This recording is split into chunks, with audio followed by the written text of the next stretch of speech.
గురుజీ నమస్తే అండి. జై గురుదేవ్. అయితే గురుజీ, జనరల్గానే జన్మలు అంటే ఇప్పుడు మన కడుపున ఒక బిడ్డ పుట్టాలి అంటే అది ఎట్లా వాళ్ళు అక్కడ చెప్తారా? ఈ జన్మ తీసుకోవాలి అంటే ఏమైనా ఉంటుందా? దాని వెనక రహస్యం ఉంటుంది? ఇప్పుడు 6 నెలల వరకు తల్లికి గర్భం పెరుగుతుంది, పిండం పెరుగుతూ ఉంటుంది. తల్లికి ఏ అనుభూతి ఉండదు, కడుపు మాత్రం పెరుగుతూ ఉంటుంది. 6వ నెల అంతములు ప్రాంతంలో జీవుడు ఏ రుణం తీర్చుకోవాలి, ఎవరికి ఏ రుణపడి ఉన్నాడో, వాని కర్మలు ఏమున్నాయో వాటికి అనుగుణమైనటువంటి జీవుడు ఆ కట్టెలోకి ప్రవేశిస్తాడు, ఆ పిండంలోకి. అప్పుడు తల్లికి కదలికలు తెలుస్తాయి 7వ నెల నుంచి. అంటే ఆ రుణానుబంధ రూపేణ ఏ తల్లికి ఎవరు పుట్టాలా అనేది ఆ జీవుడు ఈ వీర్యకణము ద్వారా ఆ అండంలో ప్రవేశించి పిండమై ఉండి ఆ తర్వాత ఆత్మస్వరూపంగా లోపలికి వచ్చి ఎంటర్ అయి తాను అనుభవించాల్సిన కర్మాలు, తాను తీర్చాల్సిన రుణాలు తీర్చుకునేకి ఈ జన్మలోకి వస్తాడు. అంటే ఎవరు మన వంశంలో వాళ్ళే, ఒకవేళ ఫాదర్ చనిపోతే ఫాదర్, తాత చనిపోతే తాత, అలా పుడతారా? లేదంటే ఎవరైనా? మగాడు మగాడుగానే పుట్టాలని లేదు, ఆడవాళ్ళు ఆడవాళ్ళగానే పుట్టాలని లేదు. ఈ కట్టె ఉపాధి ఆకారాలు వేరే, ఆడ మగ. అది అక్కడ మళ్ళీ మీరు జీన్స్, క్రోమోజోమ్స్, XY క్రోమోజోములు, మీ సైన్స్ ప్రకారం చెప్తే 23 జతల క్రోమోజోములు ఉంటాయి. దాంట్లో ఒకటి మాత్రమే XY క్రోమోజోము, YY క్రోమోజోము. అది మేటింగ్ అయినప్పుడు మగ ఆడ. పరమాత్ముని దృష్టిలో ఈ రెండు లేదు, లోపల ఉన్న ఒక్క ఆత్మస్వరూపమే నిజమైంది, ఒక్కటి అంటాం. అదొకటే ఒకటి. ఓకే. అయితే గురూజీ, జనరల్గానే ఇప్పుడు కర్మ సిద్ధాంతము, పాపాలు, చెడు, మంచి ఇలా అంటూ ఉంటారు కదా. అంటే అసలు పాపము అంటే ఎట్లా డిఫైన్ చేస్తాం మనం? మంచి, చెడు, పాపం అంటే అసలు ఎట్లా చెప్తాం? గణనాం త్వా గణపతిం హవామహే కవిం కపీనాం ఉపమస్రమస్తవం జ్యేష్ఠరాజం బ్రహ్మణాం బ్రహ్మణస్పతః ఆనశృణ్వన్నోతిభిస్సిరసాదనం గం గణపతయే నమః. యా కుందేందు తుషారహార ధవళయా శుభ్రవస్త్రాన్వితా వీణయా వీణావరదండమండితకరయా శ్వేత పద్మాసనాం యా బ్రహ్మాచ్యుత శంకర ప్రభృతి దేవై సదా పూజితః సామాం పాతు సరస్వతి భగవతి నిశేషజాడ్యాపహ. అయం సరస్వత్యే నమః. జ్ఞానానందమయం దేవం నిర్మలస్ఫటికాకృతిం ఆధారం సర్వవిద్యానాం శ్రీ హయగ్రీవ గురుం ఉపాస్మహే. మా గురుదేవులైనటువంటి మహంత్ హిమాలయగిరిజీ మహారాజ్ వారి పాదపద్మములను మనస్సులో స్మరించుకొని BRK న్యూస్ వీక్షక మహాశయులందరికీ సకల శుభాలు జరగాలని ఆశీస్సులతో కోరుకుంటూ, పాపపుణ్యాలు, ధర్మాధర్మాలు ఇవన్నీ జంట పదాలుగా ఉన్నాయి. మంచి చెడులు ప్రతి ఒక్కటి జంట పదం. అంటే మన పూర్వీకులు ఎంత చక్కగా ఆలోచించారంటే ఒకటి వెనకల ఒకటి ఉంది, సుఖ దుఃఖము అని అంటున్నారు. అందరూ సుఖం వెనకల పడుతున్నారు, దుఃఖం వద్దు అనుకుంటున్నారు. ఆ సుఖమే దుఃఖంగా పరిణమిస్తుంది అనేది కనుక్కోవడం లేదు. సుఖం కోసం బాగుండాలా అనుకొని ఏదో సంపాదన చేసి నేను వాడికన్నా బాగుండాలా అనుకునే దాంట్లో, ఆ ఇంకా బాగుండాలా అనుకునే దాంట్లో తెలియక కొన్ని పొరపాట్లు చేయడము, తప్పుడు పనులు చేయటము మొదలు పెట్టినప్పుడు ఆ కార్యము పాప కార్యము అని పిలువబడతాం. ఇతరులకు బాధ కలిగిస్తూ, ఇతరులకు నష్టం కలగజేస్తూ ఏ పని చేసినా అది పాపకార్యము అంటున్నా. పూర్వ ఋషులు ఈ పేరు ఎందుకు చెప్పినారంటే చెడు చెయ్యకు, చెడు వినకు, చెడు చూడకు. ఆ 3 కోతల సిద్ధాంతం. అందరినీ మంచిగా ఉంచేదానికి చేస్తే, అందరూ సమాజంలో మంచిగుంటే ఆ సమాజం ఉన్నత స్థితికి వస్తుంది. అట్లా కాకుండా ఈ తేడాలు అంటే నువ్వు పాపాత్ముడు అని ఒక బ్రాండ్ వేసేసినాక వాడికి ఒక భయం ఉంటుంది, కనీసం పాపాలు చేయడు. ఇప్పుడు నా ఆధునిక పద్ధతిలో చెప్పాలంటే చాలామంది అడుగుతారు, స్వర్గం నరకం ఉండాయా, చూసొచ్చారా, పాపాలు చేస్తే నరకానికి పోతారు, మంచి చేస్తే స్వర్గానికి పోతారు అంటారు. పోయి వచ్చిన వాడు ఎవడైనా ఉన్నాడా? అవి అసలు ఉన్నాయా లేవా? మా ఉత్తర భారతదేశంలో సంతులందరూ కలిసినప్పుడు డిస్కషన్స్ జరుగుతాయి. ఒకే విషయాన్ని ఉంది అని చెప్పాలి, లేదు అని ఖండించాలి. అట్లా ఒకసారి ఒక డిస్కషన్లో ఒక మహానుభావుని ఈ ప్రశ్న వేశారు, స్వర్గం నరకం అస్సలు ఉన్నాయా? ఉన్నాయి అని చూపించాలి, నిరూపించాలి, లేవు అని చెప్పాలి. అప్పుడు ఆ మహానుభావుడు అంటాడు, నీ చేత మంచి పనులు చేయించేదానికి స్వర్గము అనే ఒక ఆశ పెట్టారు. ఉదాహరణ చెప్పాలంటే, ఎవడో ఒకడు ఆకలితో ఉన్నాడు, నా దగ్గరకు వచ్చాడు, నాకు వానికి పెట్టే తాహతు లేదు. ఒక పెట్టేవాడు ఉంటాడు, కానీ వాడు పిసినారు. వాని చేత వీడికి అన్నం పెట్టించాలంటే, అయ్యయ్యా ఆకలితో ఉన్నవాడికి నువ్వు ఇక్కడ భోజనం పెడితే నువ్వు చనిపోయినాక ఆ పుణ్యంతో స్వర్గంలో పోయి రంభ డ్యాన్స్ చూడొచ్చు అని అంటుంది. వీడు సచ్చినాక చూడబోయే రంభ డ్యాన్స్ కోసమన్నా వానికి అన్నం పెడతాడు. To encourage him in a good manner, మంచిని పెంపొందింప చేసేదానికి, వాణిలో ఒక ఆర్తి అన్నం తీర్చేదానికి స్వర్గం అనే ఆశ చూపించినప్పుడు వాడు పుణ్యకార్యాలు చేస్తాడు. అట్లాగనే ఎవడో ఒకడు పాపకార్యం చేస్తున్నాడు, చేయొద్దు అని నేను చెప్తే నీకేం పట్టింది, నా ఇష్టం నేను చేస్తానంటాడు.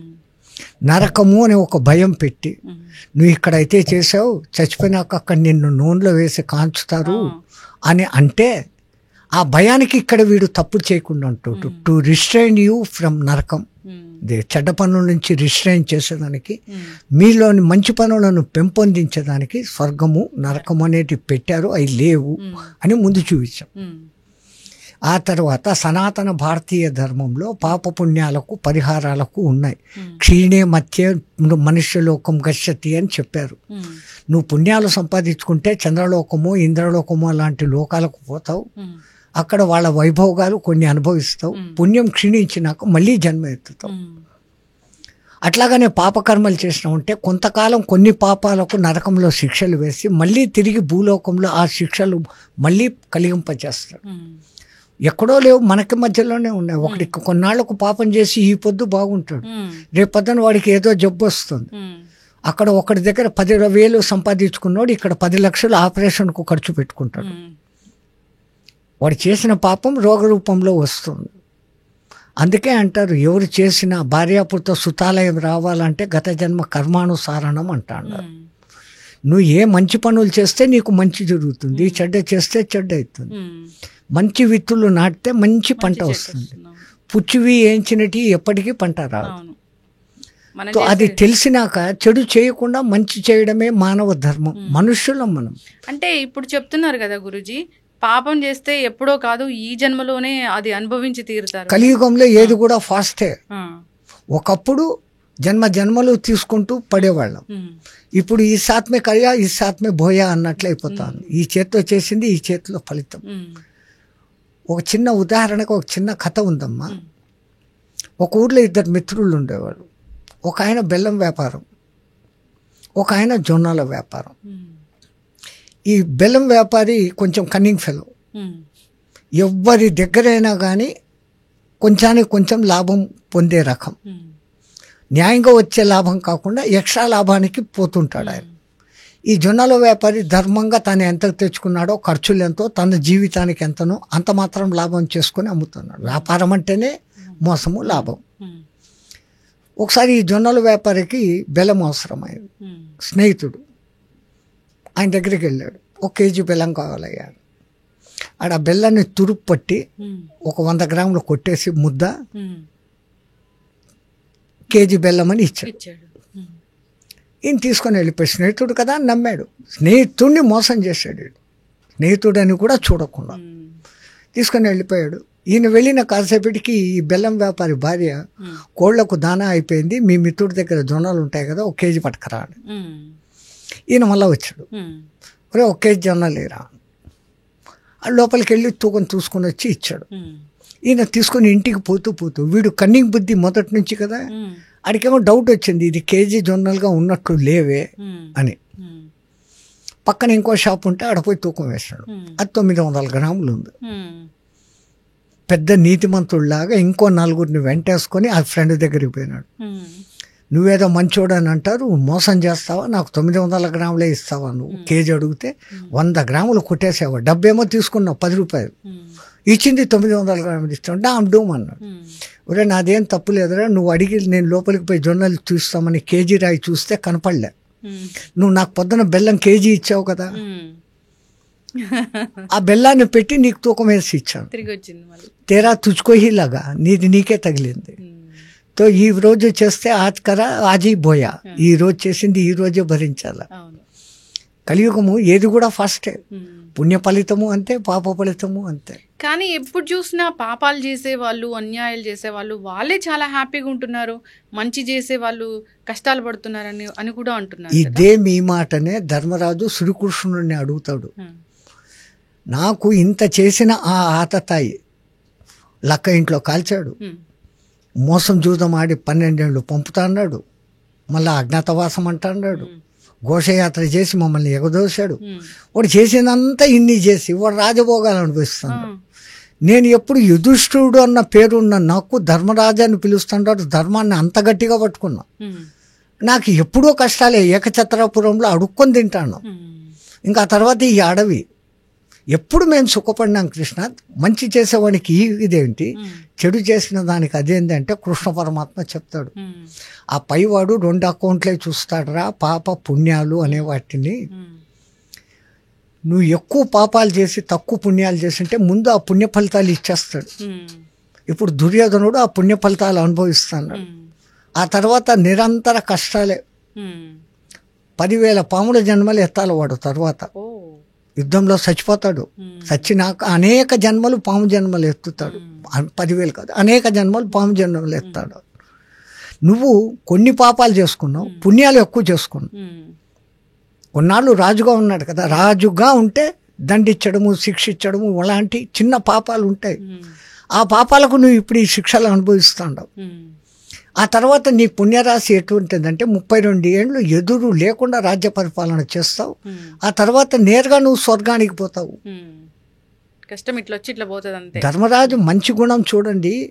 వాడు ఎప్పుడైతే దుర్యోధనుడు తర్వాత అనేక పాము జన్మలు ఎత్తుతాడు అని అంటే, వాడు ఎంత దాయాది అయినా, నన్ను ఎంత ఇబ్బంది పెట్టినా, మా పెద్దనాయన కొడుకు కదా, ఆ పాము జన్మలను ఏమన్నా తక్కువ చేసేదానికి ఉందా అని అడుగుతాడు. మంచి మనసు. ధర్మ బుద్ధి అట్లాడితే అడిగితే నీవు సంకల్పం చేసుకుంటే అవుతుంది అని అంటే, అప్పుడు ధర్మరాజు వాని పాము జన్మలు తొందరగా నశించుకాక అని కోరుకుంటే, ఈ అభిమన్యుని కొడుకు అయినటువంటి పరీక్షిత్ మహారాజు చచ్చిపోతే ఆయన కొడుకు అయిన జన్మంజయుడు పాముడి మీద పగపట్టి సర్పయాగం చేసినప్పుడు ఈ పాముల జన్మలన్నీ దాంట్లో పడి భస్మం అయిపోయి తొందరగా పాముల జన్మలు పోయి దుర్యోధనుడికి పుణ్యగతులు కలుగుతాయి.